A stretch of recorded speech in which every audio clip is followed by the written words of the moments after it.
In today's video, I'm going to teach you how to create a file in Replit.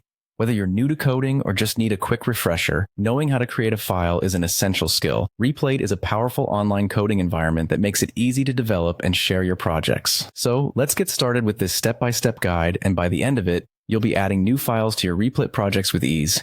First things first, you'll need to log into your Replit account. If you haven't created one yet, you can sign up for free.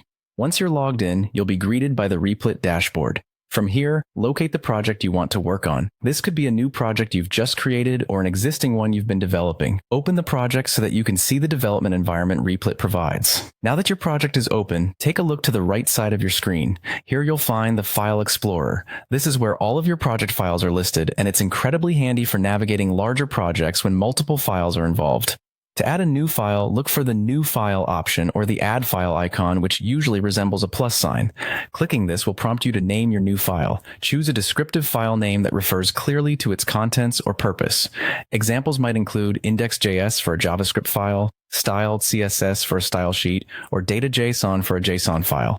Naming conventions are essential to keep your code organized and making it easier for you and others to understand your project. Once you've decided on a name, you'll need to type it into the field provided. This is a good time to double-check the file extension to make sure it's correct. For instance, ending your file name with .html, .js, or .py depending on the programming language you're working with. After typing in your desired file name, simply press the Enter key on your keyboard. You'll know it worked because your new file will appear instantly in the file list within the File Explorer. From there, you can click on your new file to start editing and adding code.